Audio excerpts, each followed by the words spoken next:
성경에서는 나온 용어는 아닙니다. 근데 우리가 라틴어 미토에서 나온 보냄을 받은 자라는 뜻으로 구원의 복음을 전파하기 위한 보냄을 받은 자라는 뜻으로 사용하고 있습니다. 그러니까 우리 모든 교인들이 행하는 모든 것이 선교라고 볼 수가 있는데, 우리는 보통 타문화권에 복음을 전하는 것이 선교라고 그렇게 이해되고 많이 사용을 하고 있습니다. 우리 성경적 의미는 여러분들 그것만 한번 같이 읽어보고 시작을 하죠. 예수께서 나와 일러 가라사대 하늘과 땅의 모든 권세를 내게 주셨으니 그러므로 너희는 가서 모든 족속으로 제자를 삼아 아버지와 아들과 성령의 이름으로 세례를 주고 내가 너희에게 본부한 모든 것을 가르쳐 지키게 하라. 마태복음 28장 18절부터 20절입니다.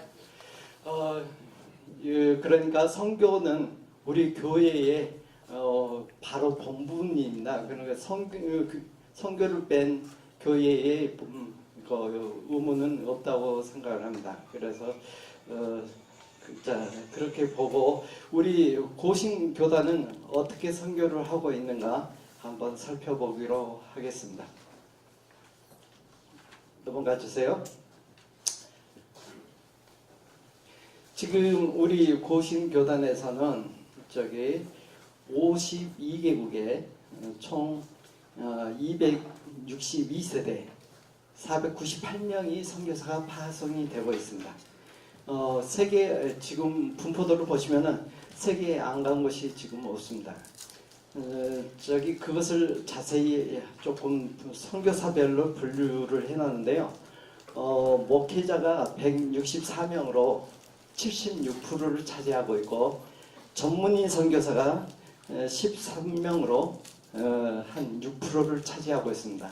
현재 근데 앞으로 지금 선교 방향이 목회자 선교는 추방당하는 경우가 많이 있어서 고신 측에서는 전문인 선교를 점점 확대하려고 노력을 하고 있는데 아직 그것이 숫자가 미미해서 상당히 고민하고 있습니다.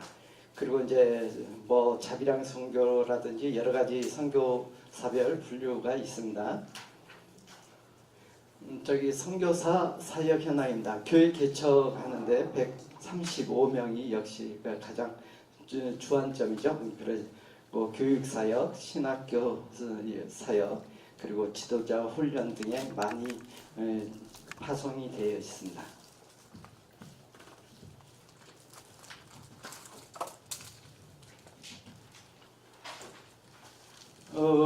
지금 고신 쪽에서는 세계 전체를 다 커버를 하지만은, 그러나 이것을 집중적으로 운영을 해야 되겠다 하는 것으로 선택과 집중을 통한 전략적 선교를 추구를 하고 있는데, 그 지역이 어디냐면은 중국 서남부, 인도차이나에 대한 불교권, 그리고 중동 아프리카, 중앙아시아 이슬람권, 그리고 인도 등을 비롯한 힌두권, 그것을 60% 이상을 파견을 하겠다는 목표를 가지고 있습니다.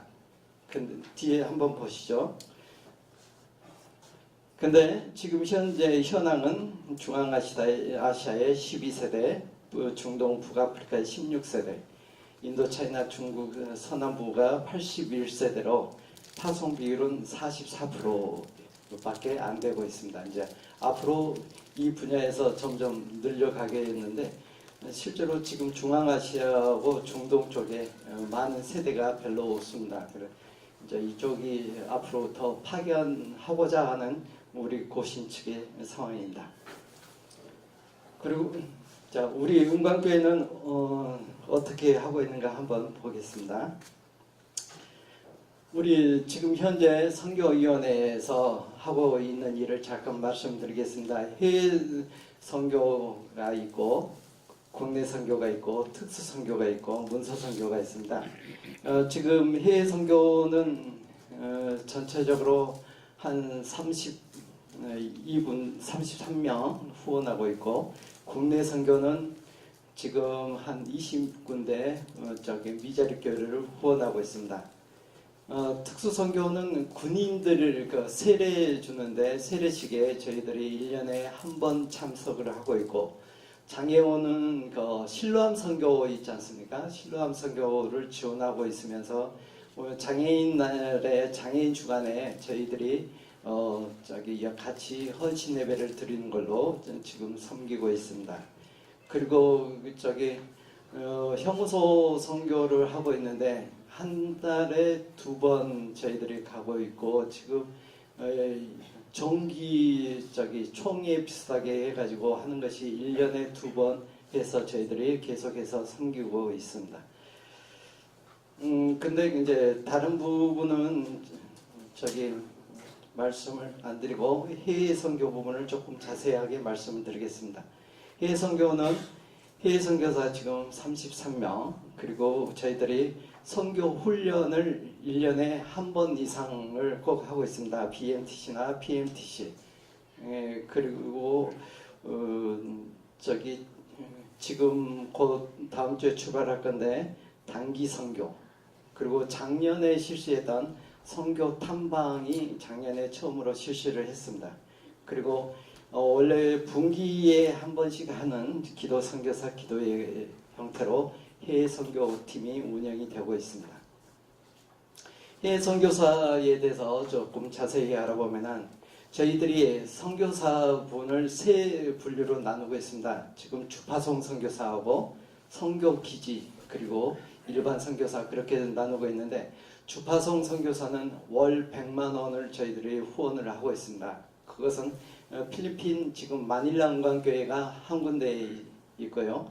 그리고 선교기지로 지금 저희들이 운영을 하고 있는 것은 지금 태국하고 그리고 캄보디아 2군데가 있습니다. 그리고 인도에 한 군데가 더 있었는데, 작년에 김두평 선교사님이 인도에서 사역을 하면서 추방당했습니다. 그래가지고 올해는 이제 국내에 들어와서 지금 선교센터에서 수고하시기 때문에 주파송 선교기지에서 제외돼가지고 선교기지는 2곳이고 나머지는 일반인데, 저희들 기준은 선교사를 후원하는 기준은 선교센터에, 고신 선교센터에 소속 선교사만은 저희들이 지원을 하고 있습니다. 근데 그 예외로 우리 본교회 출신 분들을 몇 분 더 지원을 하고 있는데, 유석진 선교사나 허철 선교사, 그리고 김동식 선교사나, 그리고 저기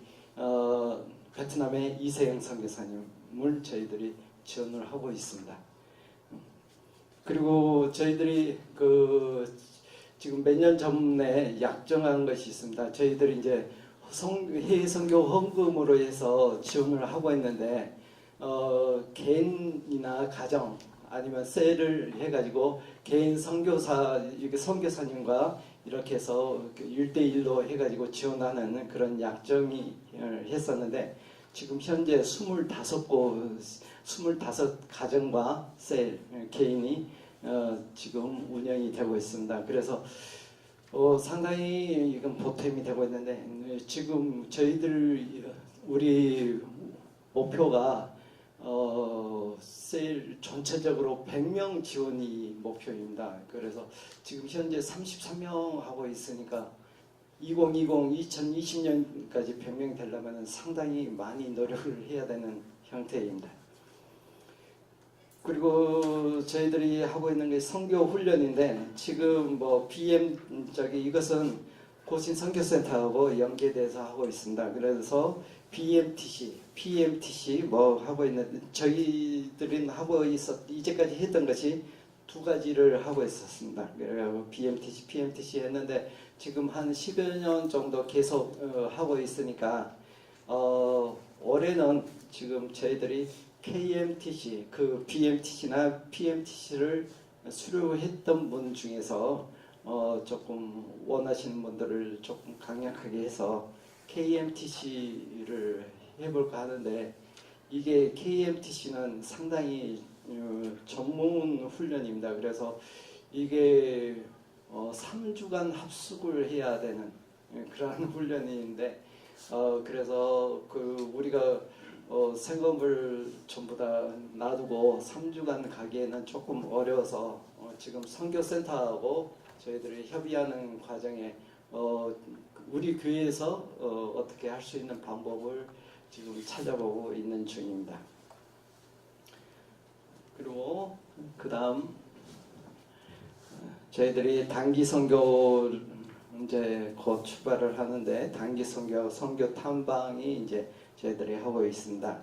그 전에도 이제 종종 계속 우리가 캄보디아나 다른데 필리핀 그런 데를 했었는데 본격적으로 저희들이 단기 선교를 꾸준히 한 것은 2011년부터 지금 한 해도 거르지 않고 계속해서 지금 실시를 하고 있습니다. 그래서 2011년에 필리핀 그리고 태국, 캄보디아, 네팔 그런 순으로 해가지고 계속 작년까지 다녀왔고 올해는 이제 태국을 한 번 더 가기로 돼 있었는데 일주일 만에 그 지원자가 너무 많이 몰려 관계로 갑작스럽게 이제 지원자를 어느 정도 자를 수가 없어서 두 군데로 나눠서 태국과 필리핀을 선정을 해가지고 지금 금년도에 서울대 15일날 출발을 해서 20일날 입국을 하는 것으로 그렇게 지금 계획을 하고 지금 매주 토요일날 준비를 하고 있습니다.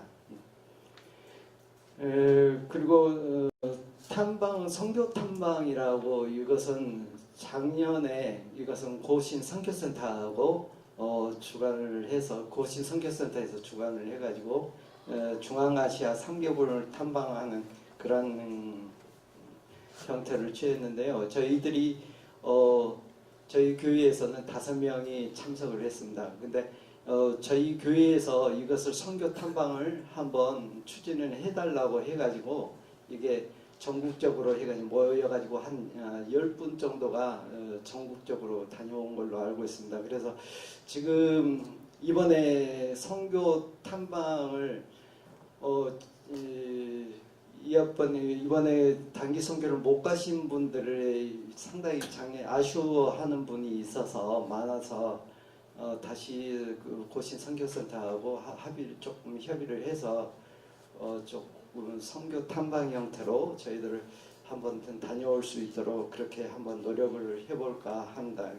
왜 그러면은 단기 선교를 한번 더 가기에는 상당히 조금 가던 분들이 참석을 하기 때문에 1년에 2번 가기에는 조금 어려운 부분이 있어서 그래서 선교 탐방 형태로 준비를 하고 있는데 대체적으로 선교비를 그러면은 이렇게 단기 선교를 갈 때 왜 그 선교비는 어떻게 책정이 되냐 하고 궁금해하시는 분이 있을 것 같아서 말씀을 드리겠는데 대부분이 우리 본인 부담이 이번에 태국이나 필리핀이 130만 원을 책정이 되어 있습니다. 그 130만 원은 대체적으로 저희들이 가는 왕복 비행기 싸게 그리고 국내에서 준비하는 그런 것들이 준비물들을 이렇게 하면은 나누면은 한 30만 원 정도 됩니다. 그래가지고 보통 그런 형태로 그러면 비행기 값이 좀 저렴해지면은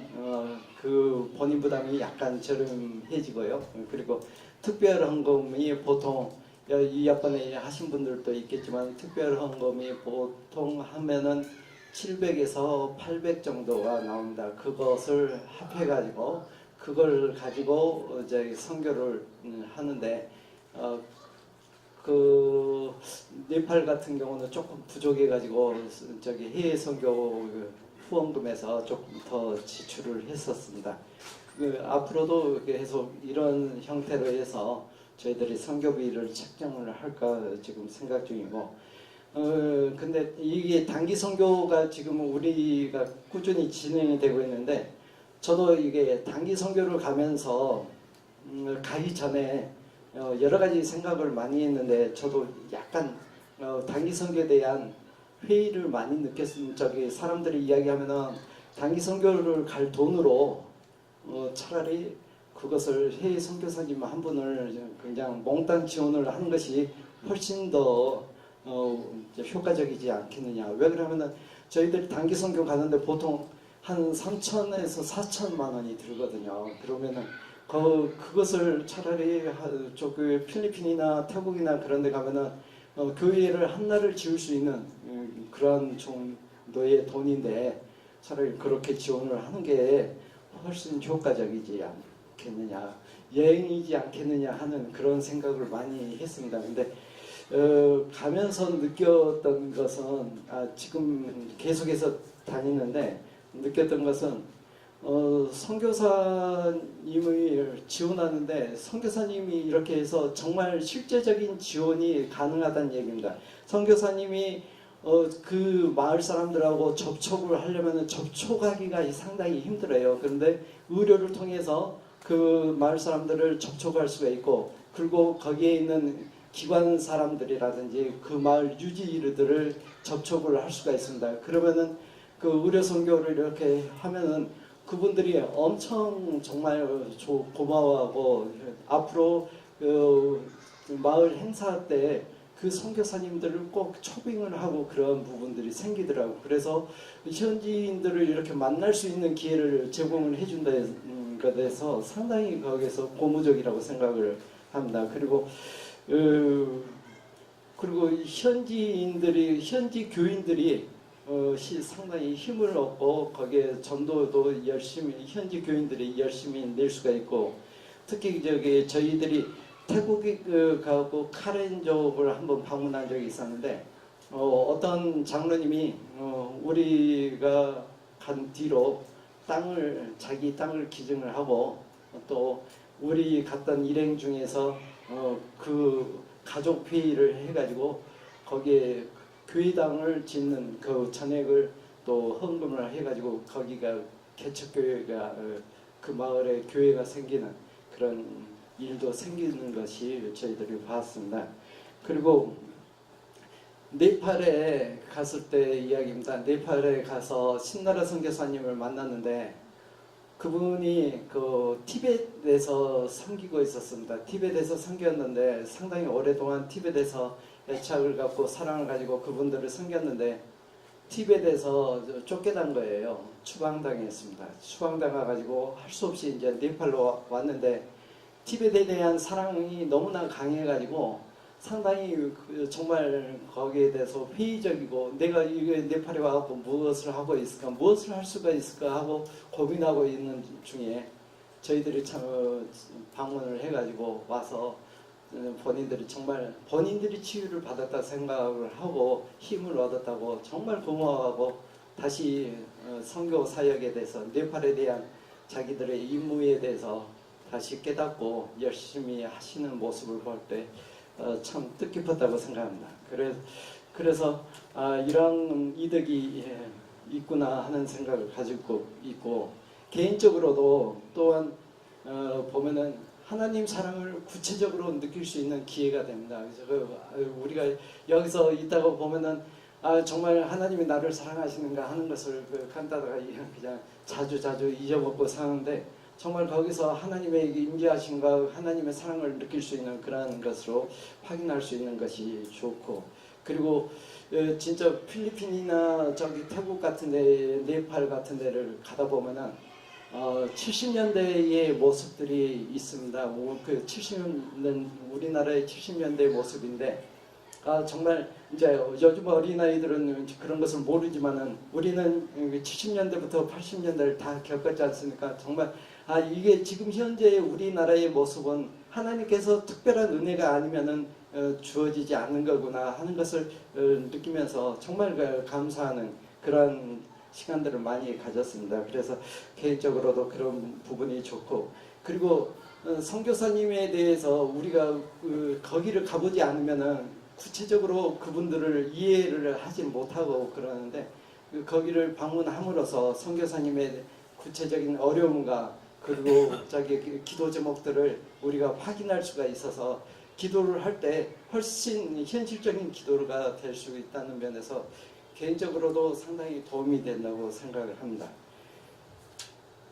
그리고 이제 저희들이 그 이제 기도 선교사 기도회는 매 분기 1회를 하려고 지금 계속 책정이 돼 있는데 작년에는 그러지를 못했던 것이 교회 일정들이 너무 많아가지고 겹쳐가지고 그래서 못하고 있었습니다. 자, 앞으로 추진 방향인데요.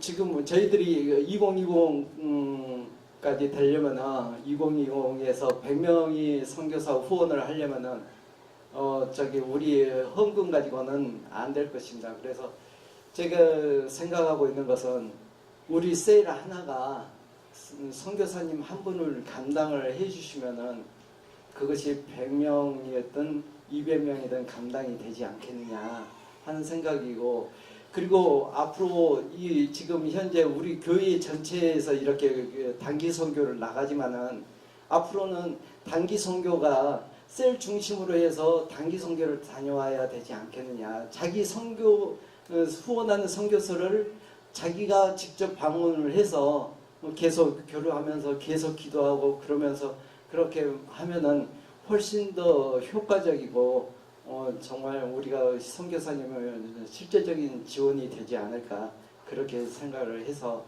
앞으로 그 셀 연계된 약정들을 조금 더 추진을 해보려고 노력을 하겠습니다. 그리고 지금 태국하고 캄보디아가 선교 기지가 두 군데 있습니다. 두 군데 있는데 그 두 군데를 실제적으로 이제 많이 활용을 선교 기지라고 해놓고 도대체 선교 기지를 어떻게 활용을 할 것인가를 구체적으로 생각을 해본 적이 없는데 아까 뭐 어떤 분이 베트남 하노이로 가시겠다고 이야기를 하시더라고요. 근데 태국 태국이나 캄보디아 그런 도시에 보면은 은퇴자 마을들이 요즘에 있습니다. 그 필리핀도 그러고 요즘 아시아 쪽에 그 약간 그 우리 일본이나 한국 사람들을 위한 은퇴자 마을들을 조성을 해놓은 데가 있거든요. 근데 그러한 것을 한번 임대나 거기서 구입을 해가지고 겨울에 은퇴자 되신 분들은 겨울에 한 3개월 아니면 뭐 짧으면은 1개월, 일주일 그렇게 가서 조금 휴식도 취하고 한 선교사님을 직접 도울 수 있는 그런 그렇게 되면은 좋지 않을까 하는 개인적인 생각입니다. 아직 이것은 구체적으로 논의된 적은 없는데 그렇게 하면은 상당히 좋지 않을까. 그래서 지금 은퇴자분들이 그냥 괜히 할 일이 없으니까 개인적으로 그냥 골프를 치러 다니시고 회의로 나가시고 그런 경우가 좀 보이시더라고요. 그래서 그런 것보다는 이렇게 하나의 구체적인 목적을 드리면 좋지 않을까. 또 우리 전원훈 목사님이 뭐 일생에 한 번은 진행을 쏟아야 된다고 하는데 그 장소를 제공을 한번 해보는 것도 좋지 않을까 생각해서 앞으로 그분들하고 선교 기지를 통해서 그런 것을 임대를 해보아서 진행을 좀 해볼까 생각합니다. 그리고 아까 이제 우리 교회가 계속 단기 선교를 나가고 해년마다 나가고 있는데 실제로 우리 자체적으로 선교사를 한 명도 보낸 적이 없습니다. 지금 다른 우리 출신 분들이 다른 데로 이제 나가 있는 것들은 있는데 그분들은 다른 선교 단체를 통해서 나갔거든요. 근데 우리 교회에서 한번 잘 선정을 해서 우리 교회에서 직접 우리 교인 출신이 장기 선교사로 파견을 보내는 것이 우리 교회가 이제 커 왔으니까 그것도 감당을 해야 되지 않겠느냐 그렇게 생각을 합니다. 그리고 세품 드리머가 2020의 세품 드리머 보면은 몇 명인지 아십니까? 네? 세품 드리머 몇 명 그렇게 되는데 1000명. 이야 아시네요. 그러니까 세품 드리머 1000명이라고 하시면은 조금 우리 교인들 구체적으로 어떻게 세품 드림을 생각할 수가 있냐면은 선교 교육을 받았거나 아니면은 선교사로 이제 단기 선교를 갔거나 그리고 선교 헌금을 했거나 그런 부분들을 선교 드리머라고 할 수가 있다고 생각을 합니다. 그래서 우리 교인들만 가지고는 1000명을 채우기는 어려울 것 같고 지금 교육연구 작년에 선교 초등부를 아이들 통해서 선교 학교를 했습니다. 근데 초등부만 끝내는 게 아니라 앞으로도 중등부, 고등부, 청년부 계속해서 선교 훈련이 계속 이어질 수 있는 그런 형태로 해가지고 저희들이 선교 드리머 1000명을 양성하려고 노력을 하겠습니다. 그래서 그 다음에 보시면 이제 보면은 같이 한번 읽고 마치도록 하겠습니다. 반이면 됐죠? 이제 같이 한번 읽겠습니다. 너희 안에서 착한 일을 시작하신 이가 그리스도 예수의 날까지 이루실 줄을 우리는 확신합니다. 빌립보서 1장 6절. 감사합니다.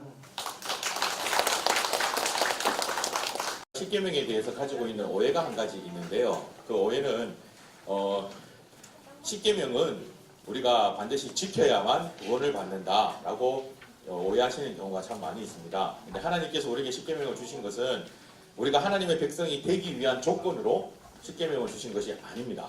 하나님께서 우리에게 십계명을 주신 것은 우리가 하나님의 백성이 되었기 때문에 주신 거죠. 그래서 십계명을 또 다른 은혜의 방편이다라고 얘기를 합니다. 하나님께서 우리에게 주신 놀라운 은혜라는 겁니다. 우리가 그리스도인으로서 하나님 백성으로서 온전히 살아갈 수 있도록 우리를 최대한 도와주는 계명이 십계명이라고 보시면 되겠습니다. 그러니까 마치 이 십계명은 우리를 구속하는 계명이 아니라 오히려 이 십계명이 우리를 더욱더 자유롭게 하는 계명이고 우리가 하나님의 은혜를 더 누릴 수 있도록 만들어주는 계명이라는 것이죠. 그래서 그 십계명에 대해서 우리가 조금 살펴보는 시간들을 가지기를 원합니다. 자, 우리 들어가면서 처음에 대한 부분들을 보시면 이 십계명은 크게 두 부분으로 나누어서 우리가 살펴볼 수 있는데요. 1계명부터 4계명까지는 하나님과 우리의 관계, 하나님과의 사랑에 대한 부분들을 얘기해 주고 있습니다. 하나님께서 우리를 어떻게 사랑하시는지를 보여주시는 것이 1계명부터 4계명입니다. 우리가 10계명에 대해서 아까 처음에도 말씀을 드렸지만 잘못 오해하고 있는 부분들이 있는데요. 우리가 하나님을 사랑하는 방법을 보여주시는 것이 아니라 하나님께서 우리를 이처럼 사랑한다라고 보여주시는 것이 1계명부터 4계명까지라고 볼 수 있습니다. 마치 우리가 연애할 때 보면 많이 그런 것을 묻죠. 제가 전라도 버전은 제가 잘 몰라서 경상도 버전으로 얘기를 하자면 오빠야 내 사랑하나 라고 많이 묻습니다. 그렇죠? 이게 물으면서 하는 얘기가 오빠는 나만 봐야 돼, 나만 사랑해야 돼 라고 얘기를 하는 거거든요. 그것처럼 하나님께서 우리에게도 말씀하시기를 너는 나 외에 다른 신을 두지 말라 라고 말씀하시는 거죠. 그러니까 사실 이것은 1계명부터 4계명까지의 내용을 보면 하나님께서 우리를 이렇게 사랑하신다, 하나님께서 우리만 바라보고 계신다 라는 부분들을 보여주는 게 1계명부터 4계명까지라고 볼 수 있고요.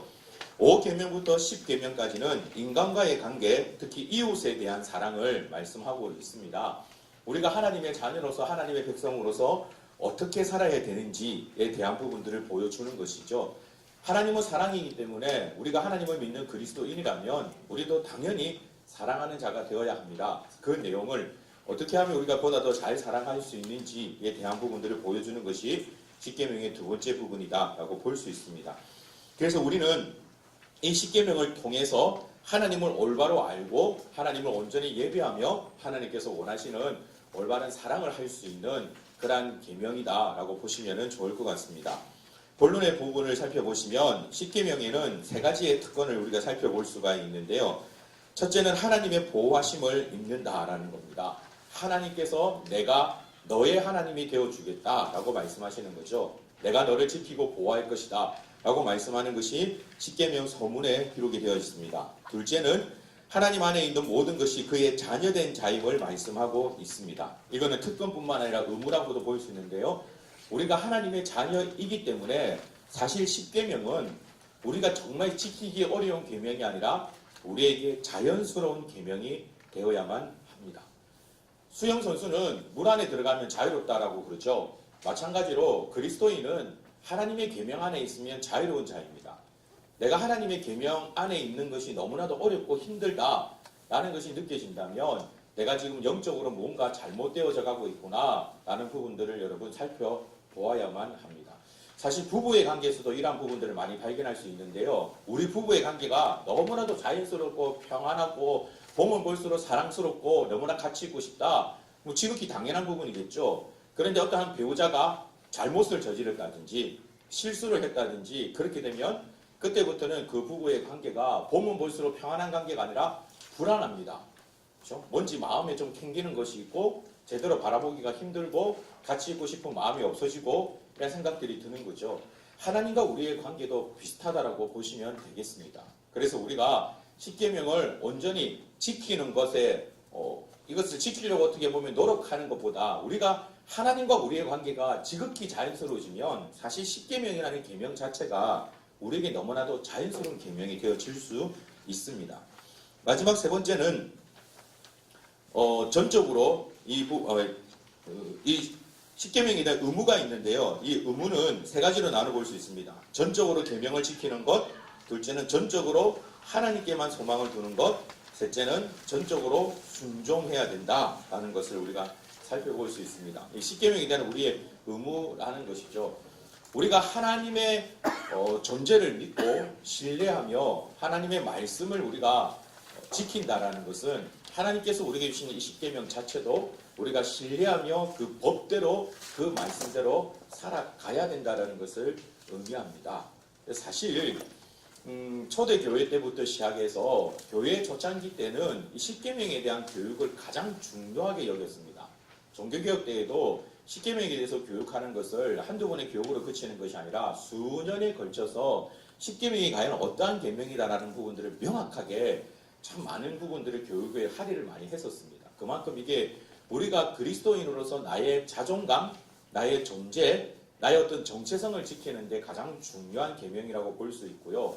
혹 어떤 분은 십계명이 오래된 계명이라고 해서 지금은 별로 중요하게 생각하지 않는, 지금은 별로 지켜지지도 않는 계명이라고 오해하시는 분이 종종 볼 수 있는데 절대 그렇지 않습니다.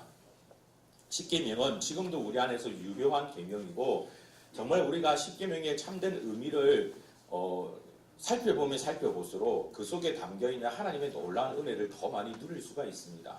그래서 마치 어릴 때에 여름 성경학교라든지 수련회 할 때에 밥을 먹기 위해서 십계명을 암송하는 그런 수준이 아니라 정말 이 십계명 자체가 나의 살아가는 삶의 방식이 되어지고 그 십계명 속에 감춰있는 하나님의 놀라운 은혜를 날마다 누리면서 나아갈 수 있는 여러분들이 되시길 주님의 이름으로 축복합니다.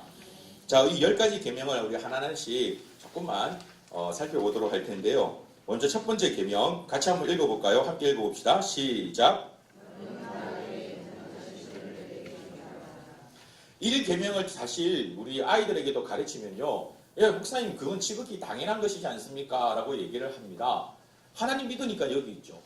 하나님 믿으니까 하나님을 섬기는 사람이니까 여기 앉아서 예배 드리는 거 아닙니까? 제자 훈련하는 아이들에게 물어보면 하나님 믿으니까 여기 와서 제자 훈련을 하는 거죠. 라고 당연스럽게 대답을 합니다. 근데 여러분, 성경에 기록되어 있는 하나님의 백성, 유대인이죠. 그들은 하나님 앞에 예배 드리는 거, 하나님 섬기는 게 지극히 당연한 자들이었습니다. 사실 그들은 하나님 앞에 나와서 늘 얘기합니다. 우리가 언제 하나님 앞에 예배 드리는 것을 쉬었습니까? 우리가 언제 하나님 사랑하는 것을 멈췄습니까? 라고 얘기합니다. 그러나 성경을 살펴보면 하나님께서 그들에게 주시는 답은 너희는 항상 나를 떠났다라고 얘기하시거든요. 항상 나를 떠났다라고 얘기합니다. 이스라엘의 역사서를 살펴보면 이스라엘 백성들의 대답은 우리는 하나님께 예배를 잘 드렸고 모든 제사를 잘 지켰고 하나님 성실하게 하나님 섬겼습니다. 그런데 하나님의 대답은 내 백성이 나를 떠났다라고 얘기를 하신단 말이죠. 어떤 차이일까요? 지금 1계명에서 우리가 반드시 기억해야 될 것은 사단이 우리를 속이기 위해서 다가오는 다신론의 생각을 버려야만 됩니다. 하나님 사랑합니다. 그러나 우리는 하나님도 사랑하지만 물질도 사랑합니다. 하나님 사랑합니다. 맞습니다. 하나님 사랑하지만 우리는 건강도 사랑합니다. 하나님 사랑하지만 다른 것들도 사랑합니다. 성경은 그것은 온전히 하나님을 섬기는 것이 아니다라고 얘기를 합니다. 부부의 관계에서도 한번 생각해 보십시오. 내 남편이 나를 향하여 여보 나 당신 사랑해 라고 얘기하는데 아내의 마음은 불편합니다. 왜냐하면 이 남자는 보는 여자들마다 다 사랑한다고 얘기를 하거든요. 그럼 불편하겠죠. 그렇죠? 내 남편이라면 나에게만 나는 당신의 사랑해 나에게는 당신밖에 없어 라고 얘기해야 정상적인 거죠. 하나님에 대한 믿음의 고백도 마찬가지입니다. 하나님께만 바로 그것이 첫 번째 계명, 너는 나 외에 다른 신을 두지 말라라고 하나님께서 말씀하시는 겁니다. 이거는 반대적인 의미로 살펴보면 하나님이 우리에 대한 고백이기도 합니다. 나는 너만을 사랑했다. 나는 너만을 사랑했다. 그러니까 너도 나만을 사랑해라 라고 얘기를 하는 거죠. 아브라함을 하나님께서 부르셔서 그를 믿음의 조상으로 세워나가시는 과정, 창세기 22장의 내용을 보면 하나님께서 이삭을 번제로 바치라고 말씀하고 있죠. 왜 이삭을 번제로 바치라고 얘기하고 있을까요? 아브라함이 원래 자랐던 동네의 배경은 다신론의 배경입니다. 아브라함이 원래 가문에 했던 일이 무엇입니까? 우상을 만드는 일이죠. 그들은 신들이 많으면 많을수록 더 좋습니다. 더 많은 돈을 벌어들일 수 있는 그런 환경에서 살았습니다. 근데 그런 환경에서 살았던 아브라함이 하나님의 부르심을 받고 갈대아 우르에서 벗어났단 말이죠. 그가 벗어나서 계속해서 하나님 앞에 훈련받았던 것은 그가 이전에 알고 있던 신들을 하나씩 버리는 겁니다. 아, 내가 이 신이 참 대단하다고 생각했는데 아니구나, 가짜 신이구나. 농사의 신은 이 신이 필요하다고 했는데, 연애에는 이 신이 필요하다고 했는데, 공부하는 데는 이 신이 필요하다고 했는데, 사업하는 데는 이 신이 필요하다고 했는데, 아니구나, 다 거짓된 거구나. 그런 신들을 하나씩 버리는 게 아브라함이 하나님께로부터 훈련받았던 과정입니다. 그럼 아브라함이 가장 마지막으로 버린 신이 뭡니까? 바로 자녀에 대한 우상입니다. 자녀에 대한 것을 버리는 거예요. 그게 아브라함이 마지막으로 테스트 받았던 겁니다. 그걸 통해서 아브라함이 예전에 생각했던 자기가 알았던 모든 거짓 가짜 신들을 다 버리고 나는 이제 하나님 한 분만을 바라봅니다라는 그 믿음의 고백이 하나님 보시기에 의롭다라고 얘기를 하시는 거예요. 여러분들도 그와 같은 고백을 드릴 줄 아는 자가 되길 주님의 이름으로 축복합니다. 그게 그리스도인이 가져야 되는 믿음의 고백입니다.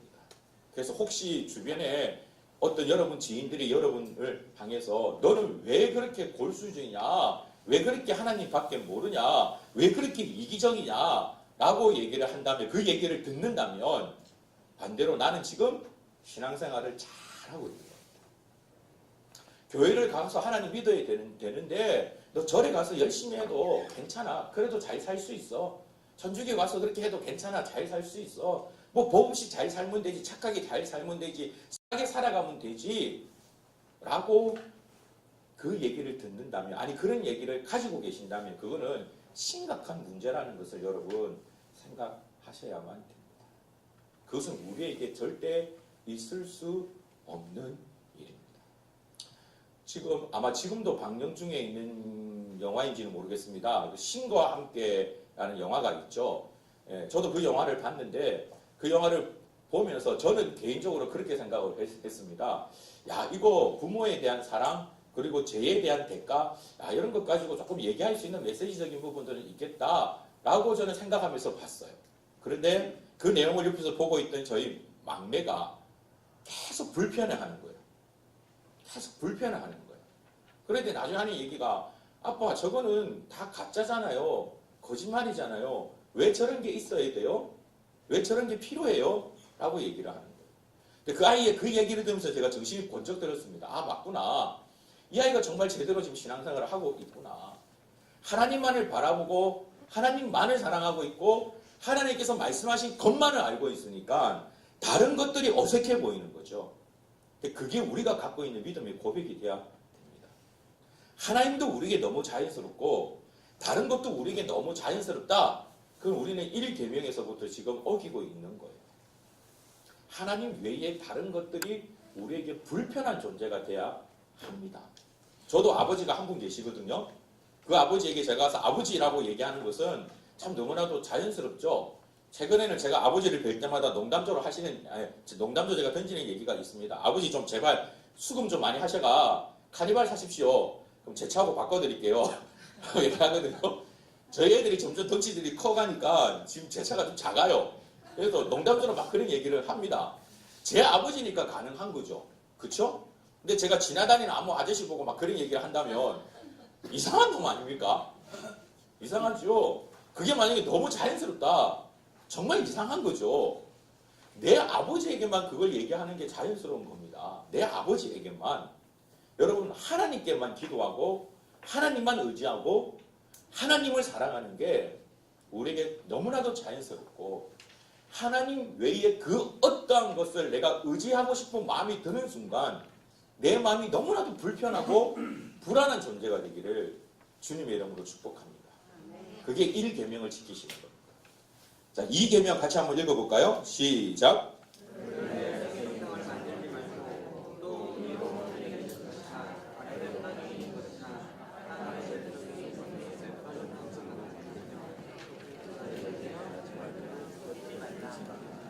네, 이 계명은 1계명과 연관지어서 우리가 계속해서 볼 수 있는 건데요. 사람들은 제멋대로 온갖 우상을 만들어서 섬기는 것을 지적하고 있습니다. 우상의 종류는 정말 굉장히 많이 있습니다. 이 우상의 종류를 한 가지로 정확하게 좀 더 설명을 하자면, 하나님보다 더 사랑하는 것, 그 모든 것들을 다 우상이라고 얘기할 수 있습니다. 우리의 삶 가운데서도 흔히 얘기하는 운동선수들 같은 경우에 징크스를 많이 얘기를 하죠. 여러분, 그러한 징크스도 하나의 우상이 되어질 수가 있습니다. 하나님께서 하시는 일들보다 그러한 징크스에 내가 매여 있다면 곧 그것이 나의 우상이 되어질 수가 있습니다. 학생들을 가르치다 보면 참 과간인 애들이 참 많이 있습니다. 뭐 남학생들 같은 경우에는 중요한 시험이 다가오면 시험도 안 깎고 그러거든요. 너 왜 수업 안 깎아? 그러면 시험 잘못 칠까 봐요. 이런 부분들도 하나의 우상입니다. 그렇지 않습니까? 시험 치는 날에는 꼭 먹어서는 안 될 음식이 있죠. 미역국 너무나도 잘 아시네요. 그러한 부분들이 우리가 지금 가지고 있는 우상이라는 겁니다. 나도 모르게 내가 만들어 놓은 우상이 우리 주변에 정말 많이 있습니다. 하나님을 내가 온전히 사랑한다는 것은 그렇게 만들어진 우상들을 찾아서 하나씩 하나씩 버리는 작업을 하셔야만 합니다. 하나님 외에 그 어떠한 것도 소용없다라는 그 믿음의 고백이 저와 여러분 가운데 있기를 주님의 이름으로 축복합니다. 그래서 성도는 하나님께 죽도록 충성하고 순전한 사랑으로 하나님을 교제하는 자가 되어야만 합니다. 제3계명 같이 한번 읽어볼까요?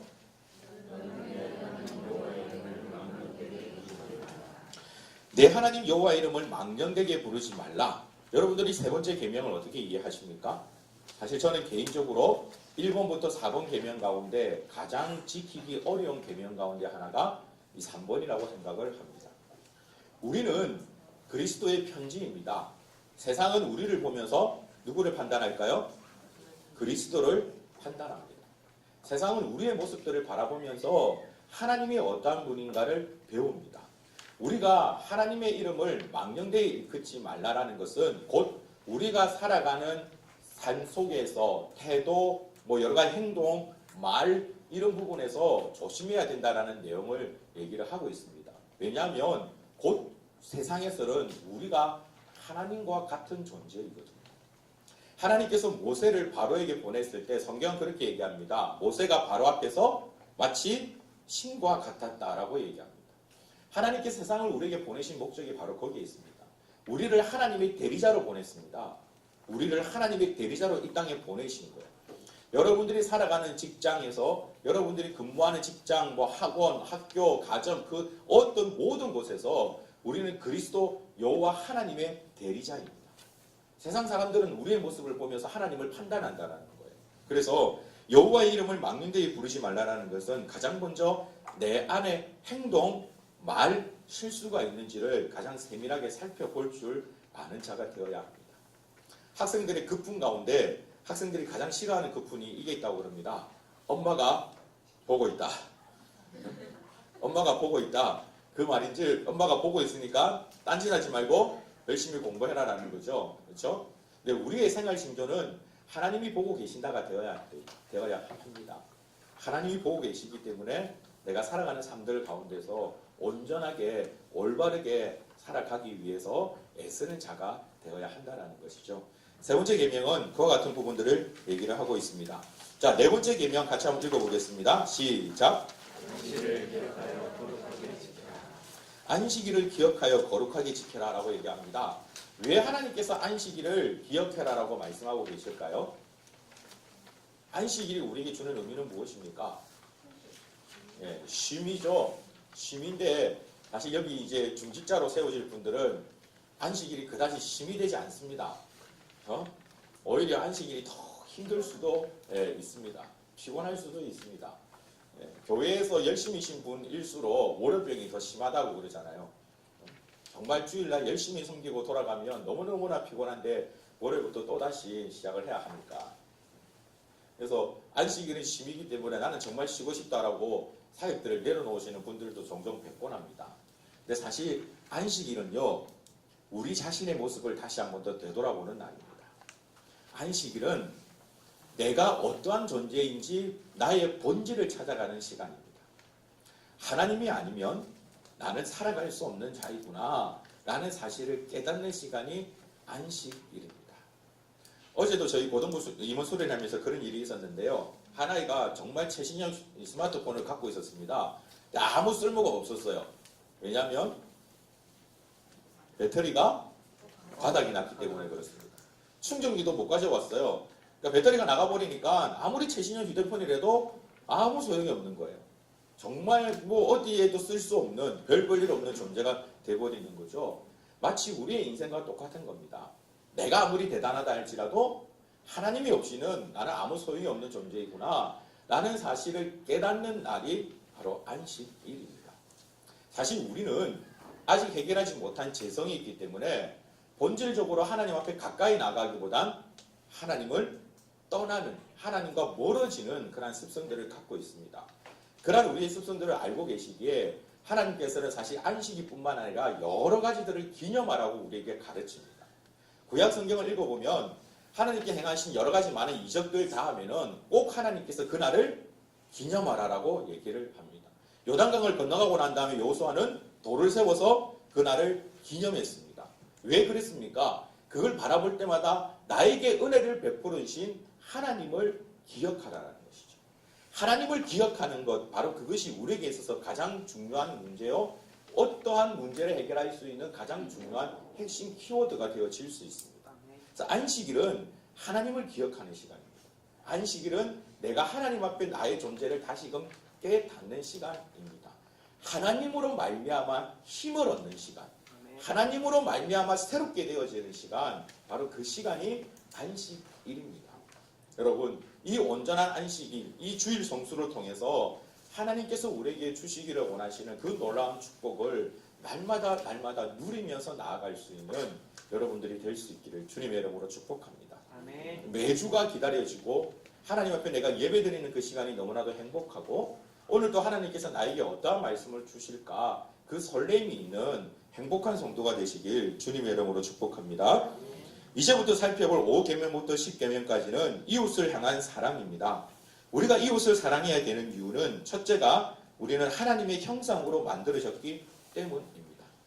얼마 전에 고등과이들하고 얘기하면서 욕에 대한 부분들을 얘기를 했어요. 제가 욕이 왜 잘못되어진 것을 얘기를 했더니 아이들이 깜짝 놀라면서 정말 그런 뜻이 있느냐라고 반문을 하더라고요. 여러분, 욕이 왜 잘못된 걸까요? 한번 걸쭉하게 욕하고 나면 스트레스가 싹 풀리고 마음이 개운해지지 않습니까? 근데 내가 그 욕하는 그 행위가 아까 우리가 살펴보았던 제3계명 하나님의 이름을 막는 데에 일컫는 행위입니다. 왜냐하면 내가 욕하고 있는 그 대상이 누구의 작품입니까? 하나님의 작품이란 말이죠. 그 작품을 욕하는 것은 누굴 욕하는 거죠? 그 작품을 만든 하나님을 욕하는 겁니다. 고등바이들에게 너희들이 친구들하고 욕하는 거는 너희들이 믿는 그 하나님 앞에 네가 대놓고 욕하는 거와 똑같다. 하나님 얼굴 앞에 내가 서가지고 하나님 욕하는 거하고 똑같다라고 그랬더니 깜짝 놀라더라고요. 그게 우리가 만들어진 이유가, 우리가 만들어진 목적이 하나님과 교제하기 위해서고 하나님의 형상으로 만들어졌다는 사실을 우리가 기억해야 되기 때문에 그래서 우리는 서로 사랑하면서 나아가는 존재가 되어야 합니다. 이게 하나님께서 우리를 만드신 그런 목적입니다. 둘째는 하나님께서 명령하셨기 때문입니다. 서로 사랑하라고 하나님께서 말씀하셨죠.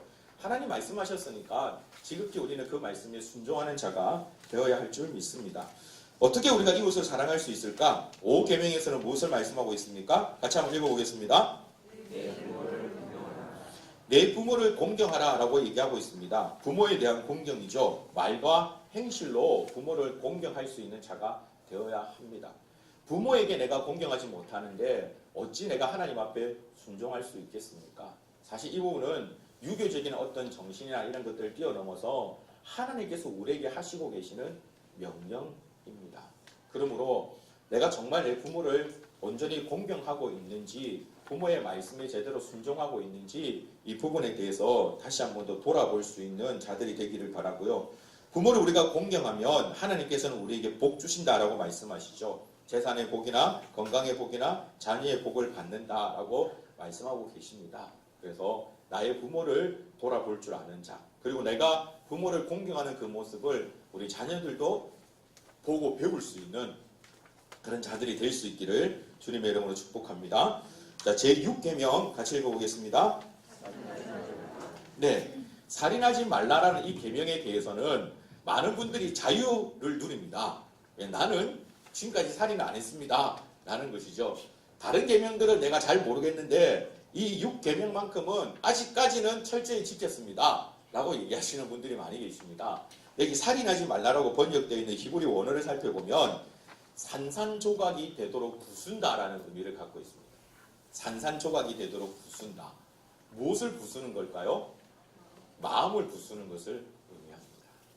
그래서 여러분, 여기서 얘기하고 있는 살인하지 말라라는 것은 육체를 죽이는 것뿐만 아니라 형제의 마음을 산산히 부서뜨렸던 그런 일들이 있다면 곧 그것 또한 살인이다라고 성경은 얘기하고 있는 거예요. 사실 성경에서 말하고 있는 이 여러 가지 많은 계명들이나 원리들을 살펴볼 때 입에 대한, 말에 대한 내용들이 상당히 많이 있습니다.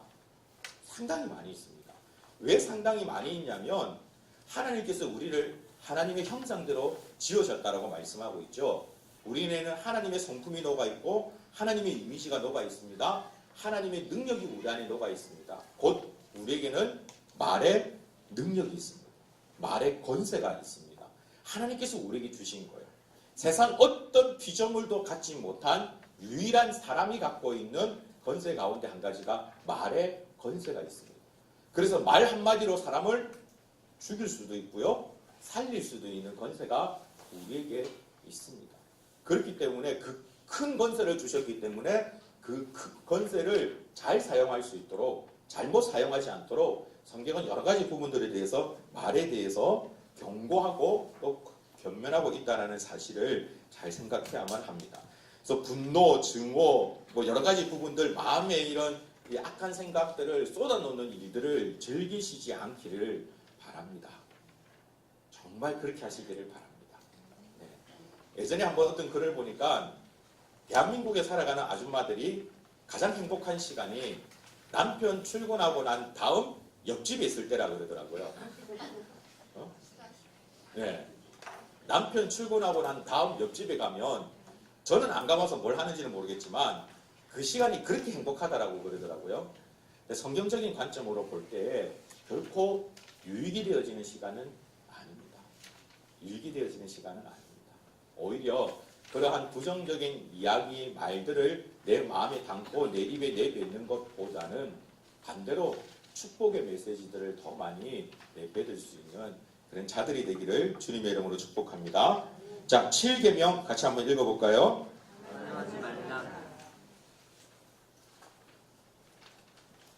이 7계명은 오늘날 우리 시대에 더욱더 중요한 계명이라고 생각합니다. 참 많이 타락되어진 세대이죠. 저는 청소년 사역을 오랫동안 계속 하고 있지만, 그래서 청소년 사역에 관계된 데이터를 볼 때마다 너무너무나 마음이 아픈 것 중에 한 가지가, 제가 2년 전에 받아봤던 데이터입니다. 대한민국 아이들 가운데 첫 경험의 평균 나이가 몇 살까지 떨어졌을까요?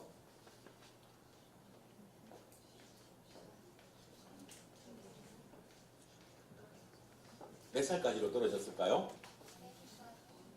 14세요? 14세면 중학교 1학년이죠. 그렇죠. 네? 10세요. 네, 10세까지 떨어졌어요. 네. 서울 지역에서 조사한 내용인데요. 첫 경험을 하게 되어지는 때가 그렇게까지 떨어졌습니다. 그러니까 아이들에 대한 부분들이, 이 음란에 대한 부분들이 정말 많이 심각합니다. 청년 사역자들이 한 번씩 모이면 정말 이구동성을 하는 얘기가 대학가에 있는 원룸들 다 없애야 된다고 그럽니다. 네. 원래 그렇게 하라고 만들어진 것이 아닐 텐데 다른 목적으로 사용되어지는 부분들이 참 많거든요. 근데 여러분, 그런 학생들에게만 이 죄를 우리가 짊어질 수 있을까요? 가만히 살펴보면 우리에게도 그런 부분들이 참 많이 있죠. 적어도 여기 계신 분들은 그렇지 않다라고 생각을 합니다. 근데 보면 애인이 없는 사람은 능력이 없는 사람이다 라는 얘기가 공분하게 돌고 있습니다. 사실 예수님께서 우리에게 간음에 대해서 가르치실 때는 어느 정도까지 가르치셨습니까? 마음에 품기만 해도, 쳐다만 봐도 곧 간음이다라고 얘기를 하고 있습니다. 그만큼 이 간음이라는 것은 우리의 영혼을 망가뜨리는 가장 심각한 죄이기 때문에 그렇습니다. 성경에서 말하고 있는 7가지 죄가 있는데요. 그 가운데 가장 심각한 죄가 바로 이 음란이라고 얘기를 합니다. 그래서 학자들은 이 음란에 대한 죄는 영혼의 코어를 깨트린다 라고까지 얘기를 합니다. 간음에 대한 부분들은 단지 우리가 육체적인 어떤 접촉, 완전히 끝까지 관계를 가진 부분에 대해서만 간음이라고 성경은 절대 얘기하지를 않습니다. 그렇기 때문에 날마다 우리 자신을 돌아볼 수 있는 자들이 될 수 있기를 바라는데요. 우리가 이 간음에 대해서 철저하게 보다 더 잘 대처할 수 있는 가장 탁월한 방법, 가장 유익한 방법은 내 배우자를 더 처절하게 사랑하는 겁니다. 그거 말고는 방법이 없습니다. 내 배우자를 더 처절하게 사랑하는 겁니다. 네, 배우자만을 바라보십시오. 더 끔찍히 사랑할 수 있도록 노력하십시오. 내가 평생 연구하고 연구해야 될 대상은 나의 배우자다. 나는 저 배우자를 만족시키기 위한 사명을 갖고 이 땅에 태어났다. 라는 생각을 가지고 살아가십시오. 갑자기 제가 십계명 강의를 하는지 가정사역을 하는지 지금 혼란스러운데요. 하여튼 그렇습니다. 간음에 대한 부분에 있어서는 우리가 우리 자신을, 사실은 내가 내 자신을 믿을 수가 없는 거죠. 목회자 가운데서도 이러한 부분들 때문에 넘어지는 자들도 참 많이 있습니다. 뭐 목회자들 뿐이겠습니까? 사실 이 땅에 살아가는 모든 사람들이 다 해당이 되어지는 부분이겠죠. 우리가 이 부분에 대해서 철저하게 내 자신을 지킬 수 있는 방법은 하나님께서 나에게 허락하신 그 배우자를 더 끔찍히 사랑하며 그를 바라보는 노력이 우리 가운데는 있어야만 합니다. 사랑은 그저 가만히 있어서 되어지는 것이 아닙니다. 사랑에는 대가 지불이 필요합니다. 하나님께서도 우리를 사랑하시기 위해서 어떤 대가를 지불하셨나요? 자기 독자 예수 그리스도라는 정말 놀라운 대가를 지불을 하셨죠. 여러분, 배우자를 사랑할 때도 그와 같은 모습으로 사랑할 수 있는 여러분들이 될 수 있기를 바랍니다. 제 8계명입니다. 같이 읽어볼까요? 도둑질하지 말라. 도둑질하지 말라라는 것은 우리가 남의 어떠한 소유나 물건들을 가져오는 것뿐만이 아니라 정당한 대가를 지불하지 않고 받아들이게 되는, 가져가게 되는 그 모든 것들은 다 도둑질이라고 볼 수 있습니다. 하나님께서 우리에게 말씀해 주신 원리는 뿌린 대로 거둔다입니다. 내가 뿌리지도 않았는데 거두게 되어졌다. 그럼 그것은 곧 부정한 것이 되어질 수 있습니다. 그 생각들을 여러분 가지시고 내 주변에 혹시나 내가 부정하게 취한 것이 있지 않는지 우리 자신의 모습들을 되돌아볼 수 있기를 바랍니다. 예전에 한번 이 10계명에 도둑질하지 말라라는 이 계명에 대해서 같이 말씀을 나누다가 한 여집사님께서 정말 저도 생전 처음 들어보지도 못했던 질문을 한 가지 하셨던 분이 계셨어요. 그분이 목사님, 그러면 도둑질하지 말라라는 계명을 온전히 지키기 위해선 어느 정도 수준까지만 소비를 해야 됩니까? 라고 물어보시면서 정확하게 냉장고 모델을 얘기를 하시더라고요. 그러면서 이 모델을 사는 것이 성경적입니까? 아니면 저 모델을 사는 것이 성경적입니까? 어떤 것이 더 가소비입니까? 라고 물으시더라고요. 답을 못 했습니다. 뭐라고 얘기해야 될지를 모르겠더라고요.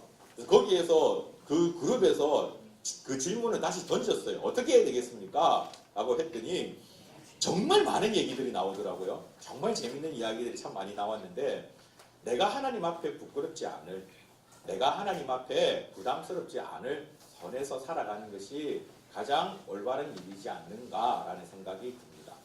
가소비에 대한 부분들도 사실 도덕질 같이 연관해서 생각해 볼 수 있는데요. 가소비의 기준이 사람마다 다 제각기 다릅니다.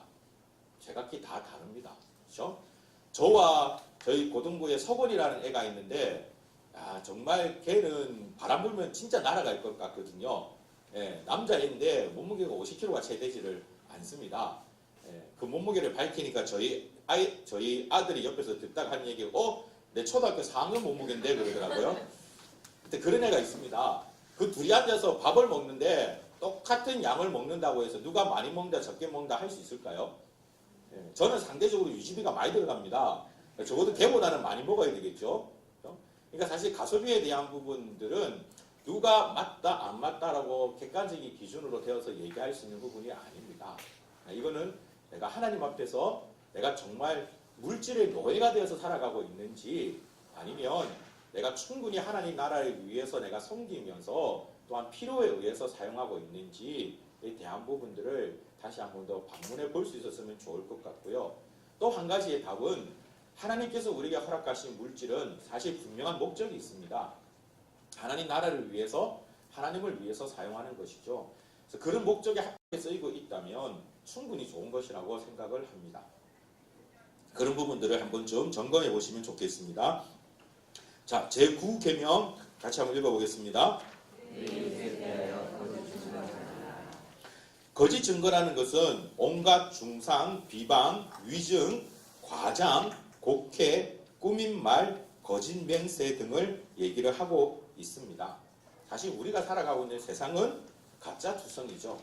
거짓된 부분들이 참 많이 있습니다. 그 부분들이 오히려 더 많이 자신들을 잘 꾸며야 세상은 좋은 것이다 라고 얘기를 하고 있지만, 그리스도인들은 그것이 아니라 하나님 앞에 정직하게, 또한 다른 사람들에 대해서 정직하게 대할 수 있는 그런 모습들이 될 수 있었으면 좋을 것 같습니다. 특별히 남을 비방하거나 위증하거나 과장하거나 곡해하거나 꾸민 말 속에 살아가는 자가 되어서는 안 됩니다. 오히려 때때로는 내가 손해를 보는 한이 있더라도 정직하게 얘기할 수 있는 자, 바로 그것이 하나님께서 기뻐하시는 자라는 사실들을 생각할 수 있기를 바랍니다. 자, 마지막 10계명 같이 한번 읽어보겠습니다. 시작. 내 이웃의 집을 탐내지 말라라는 것은, 이 탐심은 하늘의 것이나 땅에 속한 것을 얻기 위해서 더 고심하는 마음이다 라고 얘기를 합니다. 이 탐심이라는 것은 죄의 뿌리가 되어지는 것입니다.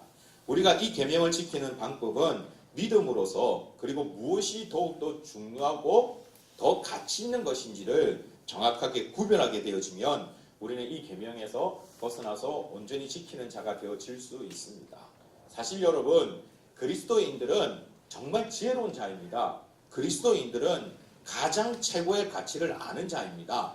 이 세상에서 사라져버릴 것에 대해서 가치를 두고 있는 것이 아니라 영원한 하늘 소망, 영원히 변하지 않는 가장 최고의 가치를 알고 그 가치를 얻기 위해서 투자하는 자가 바로 그리스도인입니다. 그래서 예수님께서도 천국에 대해서 비유하시면서 진주장사 얘기를 말씀하시죠. 이 진주장사가 여행을 떠났다가 정말 값진 진주 하나를 발견하니까 어떻게 했다고 그럽니까? 자기가 가지고 있는 모든 것들을 다 팔아서 그 진주를 샀다라고 얘기하죠. 왜냐하면 그 진주가 그만큼 값진 것이기 때문에 그렇습니다. 기독교인, 그리스도인이 가지고 있는 가장 최고의 가치가 무엇이겠습니까? 이 땅에서 좋은 집에서 살아가는 게 최고의 가치일까요? 이 땅에서 보다 많은 것들을 누리면서 살아가는 것이 최고의 가치일까요? 그렇지 않습니다. 우리가 추구하고 있는 최고의 가치는 하늘 소망이라면 그 하늘에 더 많은 상급을 쌓아나가는 자가 지혜로운 자일 줄 믿습니다. 우리는 이 땅에서는 나그네 인생입니다. 나그네 인생이에요. 여행자입니다. 언젠가 때가 되면 하나님께서 부르시면 그곳으로 가는 자가, 그 부름을 받고 가는 자가 되어야 하죠. 우리는 이 사실을 꼭 기억할 수 있기를 바랍니다. 그래서 그렇다고 해서 이 땅에서 우리가 비굴하게 살아갈 필요는 없죠. 충분히 즐거운 여행을 즐기십시오. 충분히 아름다운 여행을 즐기십시오. 그러나 가장 최고의 가치는 하늘에 있다라는 것들을 생각하셔서 이 세상의 가치를 추구하려고 하지 마시고 가장 최고의 가치를 추구하면서 나아갈 수 있는 여러분들이 될 수 있길 주님의 이름으로 축복합니다. 이 십계명은 그리스도인들의 생활 윤리나 삶의 규범을 보여주는 말씀인데요. 그리스도인의 신앙생활은 하나님의 아들 되신 예수님에 대한 지속적인 신뢰가 전부입니다. 내가 그리스도인이기 때문에, 내가 하나님을 믿기 때문에 이 십계명이 자연스럽고 그 계명의 룰에 따라서 살아가는 자가 되어야 한다라는 것입니다. 죄와 파멸의 세상에서 인생의 중요한 부분을 결정할 때, 어찌할 바를 몰라 방황할 때 계속적으로 적용해야 할 표준입니다. 앞에서 살펴본 바와 같이 하나님을 사랑한다면 우상에게 절을 할 수도 없고 하나님의 이름을 망령되게 일컬을 수도 없다라고 얘기합니다. 예전에 제가 들은 얘기 가운데 직장인들에게 있어서 가장 고민스러울 때가, 가장 힘든 문제가 점심 메뉴를 결정하는 거라 그러더라고요. 오늘 점심은 뭘 먹을까? 이게 가장 힘들다라는 얘기를 들은 적이 있습니다. 저는 별로 안 힘들었습니다.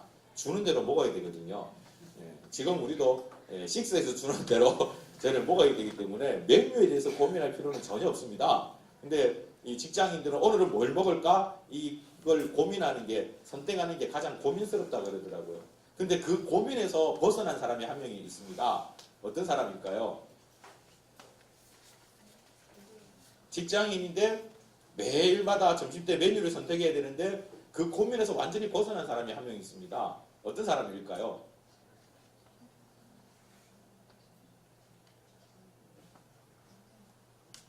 어떤 사람일까요?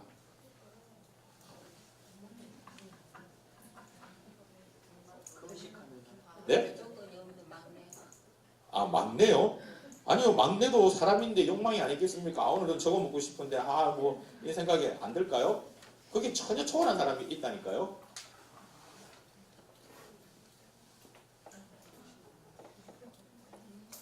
누굴까요? 그 갈르면은요, 뜻밖의 대답이 있었습니다. 그 갈르면은 세상에서 카레를 가장 사랑하는 사람은 그 고민에서 벗어난다라고 되어 있습니다. 왜냐하면 이분은 선택할 게 없어요. 오늘 점심 뭐 먹을래? 카레요. 오늘 점심 뭐 먹을래? 카레요.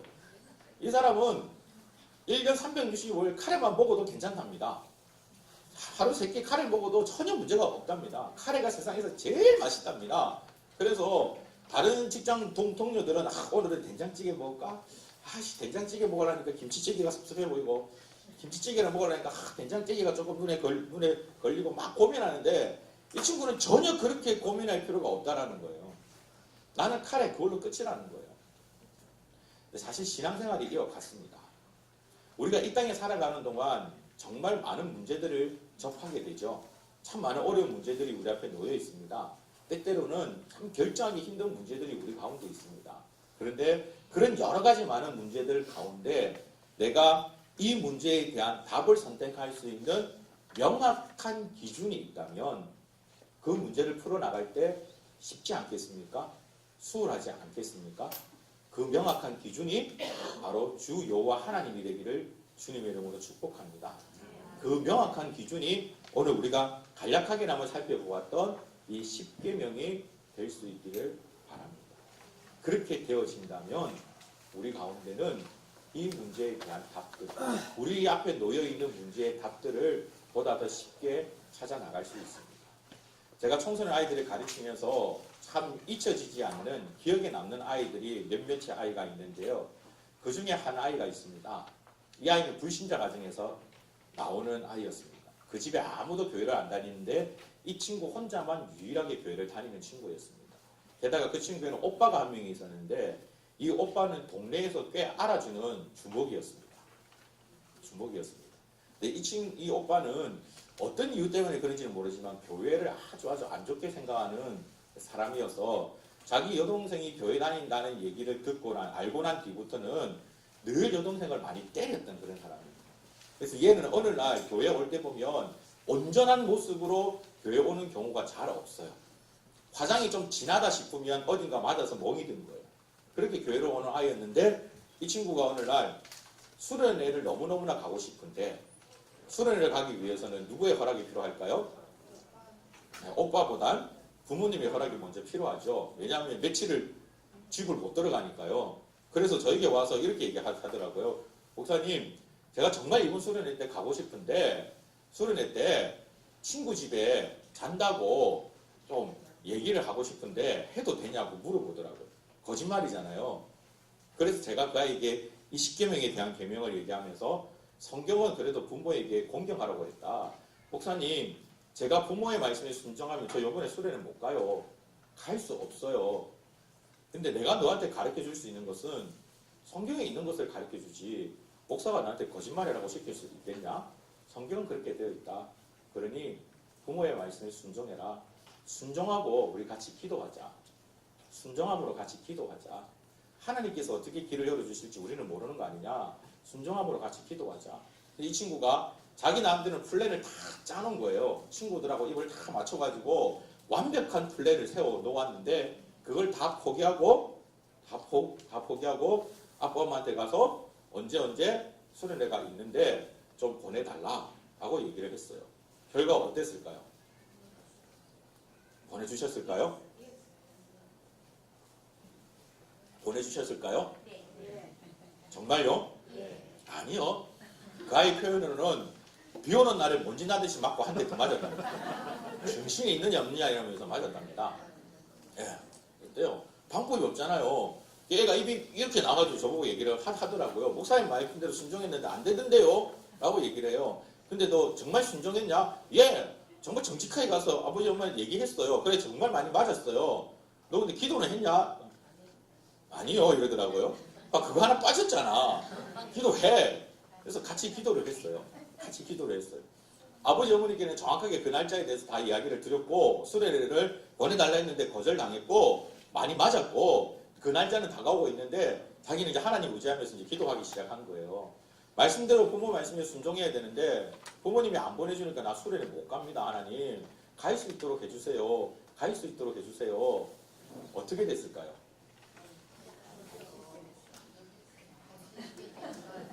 어떻게 됐을까요? 네? 어떻게 됐을까요? 그 집에 어떠한 문제가 생겼는지는 정확하게는 제가 이야기를 듣지를 못했는데요. 아마 하여튼 직장에서 어떤 무슨 문제가 생겼는가 봐요. 근데 그 문제들 때문에 수련회 가기 3주 전부터 오히려 그 가족들이 다 교회를 나왔어요. 그 가족들이 다 교회를 나왔어요. 그러니까 다른 어떤 부분에서 제가 듣기로는 직장에 어떤 뭐 관계된 문제가 나와서 교회를 안 가면 안 되게 되는 상황이 생겼대요. 그래서 그분들이 다 교회를 나왔어요. 교회를 나오니까 이 아이가 나 이제 수련회 가도 되냐고. 그래서 아버지 어머니가 허락을 해주고 허락을 받아서 그 수련회에 온 거예요. 수련회에 와서 예배 드릴 때마다 기도할 때마다 찬양할 때마다 그 아이의 표정이 얼마나 밝은지 몰라요. 얼마나 밝은지. 사실 우리가 가지고 있는 생각, 우리가 갖고 있는 그 잣대 때문에 하나님 말씀이 이렇게 있음에도 불구하고 하나님 말씀은 이렇지만 제 생각은 이렇습니다. 라고 그 생각을 따라서 갈 때가 참 많이 있죠. 그러나 그것은 온전한 그리스도인의 고백이 아닙니다. 우리가 정말 붙잡고 나아가야 될 것은 하나님 말씀이요. 성경에서 말하고 있는 하나님의 뜻입니다. 그 뜻을 먼저 붙잡고 나아갈 때에 우리 주님께서 말씀하셨던 것처럼 너희는 먼저 그의 나라와 그의 의를 구하라. 그리하면 이 모든 것을 너희에게 더하시리라. 이 간증의 거리가 여러분 가운데 넘쳐나기를 주님의 이름으로 축복합니다. 네, 여기까지 우리 십계명에 대한 부분들을 살펴보고요. 제가 기도하고 마치도록 하겠습니다. 질문은 당연히 없으시죠? 기도하겠습니다. 살아계신 아버지 하나님 감사를 드립니다. 오늘 또 어쩌면 피곤하고 힘든 이 시간에 하나님께서 우리에게 허락하신 이 직분의 놀라운 일들을 감당하기 위해서 또 이렇게 배우고 훈련받는 시간을 갖습니다. 아버지 하나님, 이 자리에 모인 귀한 종들 위해 하나님께서 은혜를 도와여 주시고 날마다 주와 함께 동행하는 놀라운 기쁨이 넘칠 수 있도록 아버지 하나님 축복하여 주시옵소서. 특별히 오늘은 십계명에 대해서 같이 잠시 살펴보았습니다. 하나님께서 우리에게 허락하신 이 십계명, 그 사랑을 온전히 깨닫고 그 사랑 안에 날마다 거하면서 나아갈 수 있는 거룩하고 복된 주의 종들 될 수 있도록 아버지 하나님 축복하여 주시옵소서. 모든 영광 주께 올려드리며 살아계신 주 예수 그리스도 이름으로 기도하옵나이다. 아멘.